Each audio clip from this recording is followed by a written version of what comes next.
ರಾಜ್ಯದ 1.60 ಕೋಟಿ ಜನರಿಗೆ ಸಮಾನತೆ ನೀಡುವಲ್ಲಿ ಸರ್ಕಾರ ವಿಫಲವಾಗಿದ್ದು, ಸಮಾಜದಲ್ಲಿನ ಅಸಮತೋಲನ ಹೋಗಲಾಡಿಸಲು ಸರ್ಕಾರ ಮುಂದಾಗಬೇಕು ಅಂತ ಡಾಕ್ಟರ್ ಬಿಆರ್ ಅಂಬೇಡ್ಕರ್ ವಾರಿಯರ್ಸ್ನ ರಾಜ್ಯಾಧ್ಯಕ್ಷ ಎಚ್ ಗಂಗರಾಜು ಹನಿಕೆರೆ ಒತ್ತಾಯಿಸಿದರು. ಸುದ್ದಿಗೋಷ್ಠಿಯಲ್ಲಿ ಮಾತನಾಡಿದ ಅವರು, ಸಮಾಜದಲ್ಲಿನ ಅಸಮತೋಲನ ಹೋಗಲಾಡಿಸುವಂತಹ ಸಲುವಾಗಿ 2013-14ನೇ ಸಾಲಿನಲ್ಲಿ ಎಸ್ಸಿಪಿ ಟಿಎಸ್ಪಿ ಯೋಜನೆ ಜಾರಿಗೊಳಿಸಿದ್ರು.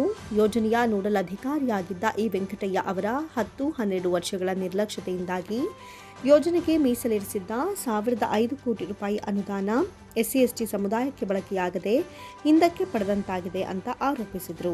ರಾಜ್ಯದಲ್ಲಿ ಸ್ಥಿರಾಸ್ತಿ ಚಿರಾಸ್ತಿಗಳನ್ನು ಹೊಂದಿರದ ಸಮುದಾಯದ ಜನರ ಸಂಖ್ಯೆ 1.60 ಕೋಟಿ ಇದ್ದು, ನಮಗೆ ಸಂವಿಧಾನಬದ್ಧವಾಗಿ ಸಿಗಬೇಕಾದ ಹಕ್ಕು ಅವಕಾಶಗಳನ್ನು ವಂಚಿಸಿಕೊಂಡು ಬರಲಾಗ್ತಾ ಇದೆ. ನಮ್ಮ ಸಮುದಾಯದ ಸ್ಥಿತಿ ಶೋಚನೀಯ ಸ್ಥಿತಿ ತಲುಪಿದ್ದು, 2024-25ನೇ ಸಾಲಿನ ಬಜೆಟ್ನಲ್ಲಿ ಸಮುದಾಯದ ಒಳಿತಿಗಾಗಿ 2 ಲಕ್ಷ ಕೋಟಿ ರೂಪಾಯಿ ವಿಶೇಷ ಬಜೆಟ್ ಮಂಡಿಸಿ ಸಮಾಜ ಸಮಪಾಲು ಸಮಬಾಳು ಅಡಿಯಲ್ಲಿ ಸಂವಿಧಾನದ ಆಶಯಗಳನ್ನು ಈಡೇರಿಸಬೇಕು ಅಂತ ಮನವಿ ಮಾಡಿದರು. ಸಂವಿಧಾನದ ಆಶಯಗಳು ಈವರೆಗೆ ಪರಿಪಕ್ವವಾಗಿ ಪಾಲಿಸಿದಾರಾ? ಯಾರು ಪಾಲಿಸಬೇಕಾಗಿತ್ತು? ಯಾವುದೇ ಒಬ್ಬ ಚುನಾಯಿತ ಪ್ರತಿನಿಧಿಗಳು ಈ ರಾಜ್ಯದ ಚುಕ್ಕಾಣಿ ಹಿಡಿದಿರ್ತಕ್ಕಂಥ ಮುಖ್ಯಮಂತ್ರಿಗಳಾಗಲಿ ಮತ್ತು ಅಧಿಕಾರಿಗಳಾಗಲಿ ಅದನ್ನು ಪರಿಪಕ್ವವಾಗಿ ಪಾಲಿಸಬೇಕಿತ್ತು. ಈವರೆಗೆ ಕಳೆದ 75 ವರ್ಷಗಳಿಂದ ನಾವು ಎಲ್ಲರೂ ನೋಡ್ತಾನೇ ಇದ್ದೀವಿ. ಕಳೆದ 75 ವರ್ಷಗಳಾಯಿತು ಈ ದೇಶಕ್ಕೆ ಸ್ವಾತಂತ್ರ್ಯ ಬಂದು, ಸಂವಿಧಾನ ಬಂದು.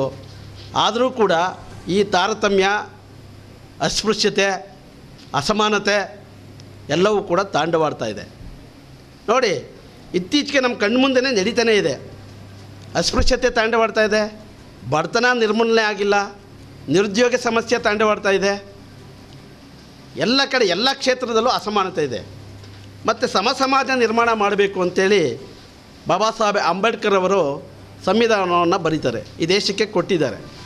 ಎಲ್ಲ ಜಾತಿ ವರ್ಗದ ಜನರು ಕೂಡ ಸರ್ವಕಾಲಕ್ಕೂ ಸರ್ವರಿಗೂ ಸಮಪಾಲು, ಸರ್ವರಿಗೂ ಸಮಬಾಳು ಎಂಬಂತೆ ಆ ಆಶಯದೊಟ್ಟಿಗೆ ಸಂವಿಧಾನವನ್ನು ಕೊಟ್ಟಿದ್ದಾರೆ ಈ ದೇಶಕ್ಕೆ. ಆದರೆ ಅದಾಗ್ತಾ ಇದೆಯಾ? ಆಗ್ತಾ ಇಲ್ಲ. ಆ ನಿಟ್ಟಿನಲ್ಲಿ ಈವರೆಗೆ ಒಂದು ದೇಶ ಅಂದರೆ ಏನು? ಒಂದು ದೇಶ ಅಂತಂತಂದರೆ ಕೇವಲ ಸಂಪತ್ತಷ್ಟೇ ಅಲ್ಲ, ಜನ ಅಂತ ಅರ್ಥ. ಆ ಜನರ ಬದುಕು ಜೀವನ ಶೈಲಿ ಅಂತ ಅರ್ಥ. ನಿಜವಾದ ಅರ್ಥದಲ್ಲಿ ಹೇಳಬೇಕು ಅನ್ನೋದೇ ಆದರೆ ಆ ಜನರ ಬದುಕು, ಆ ದೇಶದಲ್ಲಿ ಎಲ್ಲವೂ ಕರೆಕ್ಟಾಗಿದೆಯಾ, ಎಲ್ಲರೂ ನೆಮ್ಮದಿಯಾಗಿದ್ದಾರಾ ಅನ್ನೋದು ಬಹುಮುಖ್ಯವಾಗುತ್ತೆ. ಇಲ್ಲಿ ಯಾವುದೋ ಒಂದು ಜಾತಿ, ಯಾವುದೋ ಒಂದು ವರ್ಗ, ಯಾವುದೇ ಒಂದು ಧರ್ಮ ಈ ನಿಟ್ಟಿನಲ್ಲಿ ಉನ್ನತ ಮಟ್ಟದಲ್ಲಿರೋದು, ಇನ್ನು ಇತರೆ ಜನಾಂಗ ಕೆಳಮಟ್ಟದಲ್ಲಿರೋದು, ಇದು ಅಸಮಾನತೆ. ಈ ಅಸಮಾನತೆಯನ್ನು ಹೋಗಲಾಡಿಸೋಕ್ಕೆ ಸಲುವಾಗಿಯೇ ಒಂದಷ್ಟು ಹೋರಾಟಗಳು ದೇಶದ ಉದ್ದಗಲಕ್ಕೂ ನಡೀತಾನೇ ಇದ್ದಾವೆ ಇವತ್ತಿಗೂ ಕೂಡ. ಆದರೂ ಕೂಡ ಈವರೆಗೆ ಒಂದು ಸಮಾಜ ನಿರ್ಮಾಣ ಮಾಡುವಂಥ ನಿಟ್ಟಿನಲ್ಲಿ ಯಾರೂ ಕೂಡ ಪ್ರಯತ್ನ ಮಾಡಿಲ್ಲ.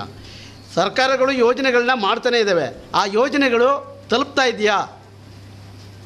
ಏನು ಉದ್ದೇಶ ಇಟ್ಕೊಂಡು ಯೋಜನೆಗಳನ್ನ ಮಾಡ್ತಾರೋ ಆ ಯೋಜನೆಗಳು ಜನಸಾಮಾನ್ಯರಿಗೆ ತಲುಪ್ತಾ ಇಲ್ಲ.